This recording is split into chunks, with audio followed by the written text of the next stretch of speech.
भेंडी खटार स्वाद अलगा मूला खटार स्वाद अलगा कि आज आम जो बनामा सेटा भेंडी और मूला के मिसई करी गोटे तुंटे रान्मा जेनटा कि अरुआ हो कि उसना सबुतरे बढ़िया लागसी। आउ देखुन लुक वाइज केते सुंदर दिशुचे जे देखले कि खाइते बागे लगे जाऊे।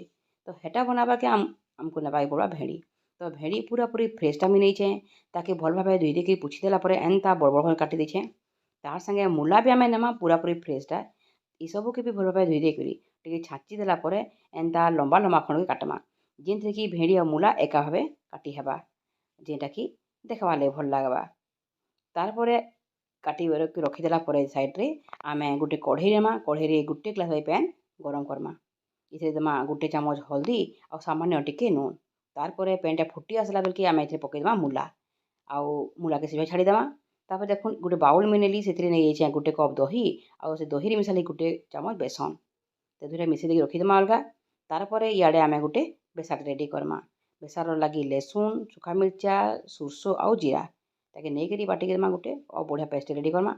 और देखुन इआड़े आमर मूलाटा सिझी गलान तो ये बाहर करदेमा और सही कढ़ई तेल गरम करी आम भेंडी के भाजीदेमा भेंडी टिके भाजी होगा आउ टिके सिझीजा तार संगे तार लालुआ अंश भी पलैजा। तारपरे आम बाहर करदेमा गोटे प्लेट के आम ए रान्धमा खटाटा। तो देखुन ये तेल नाई दी आप चाहे बोले दे पारे।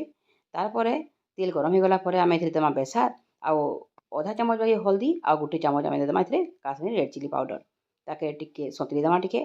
तारपरे आम पकामा पातघंटा पातघंटा मुझे नीचे बड़ बड़ पूरा पूरी लाल पातघंटा आउ गोटे मुठा बागी कड्डी। तारपरे स्वाद अनुसार आम नून देमा और सबुके भल भाव आम घाटी देके सतुली देमा। ये भितर देखिए पातघंटा बढ़िया भाव सिझीजा। तो पातघंटा सिझी गलापर एछेका एंता करी पातिरे टिके भल भाव बिले देलापर गोटे चटनी टाइप्र रेडी होगा। देखुन केते बढ़िया भाव रेडी हो गलान।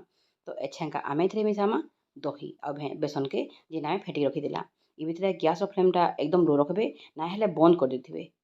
तारपरे आम पैन देमा तो दही गिनारे जेन दहीटा लगी से ही मुई पैन आनिकी इतने गोटे गिना बैदेली आउ तारपरे भजा भेंडी आउ सिझा मूला के दे देकरी बढ़िया भाव सबके मिक्स करमा। तारपर आम गैसटा फिर ऑन करमा आउ तारपर आम आहरी पैन देमा जेनटा कि निज चॉइस उपर आप अच्छे केते बहलिया केते मोटा कर रखबे जे से हिसाब रे। तारपर फुटवाई छाड़ीदेमा आउ इआड़े आम पड़झना रेडी करमा। पड़झना देखुन सोरसो तेल गरम हो गला पचफोटन तारपर सुखा मिर्चा मिसिया पतर आउ हाफ चामच बागी हिंगु तारपर काश्मीरी रेड चिली पाउडर टिके दे देकरी तार कलरटा भल आसवा बोली तरकारीर। तारपर मिसेदेमा आउ कटा धनिया पतर देकरी इ प्रकार बाढ़ी देकरी परसी देमा बहुत स्वाद थरे निहाती भावे बनो।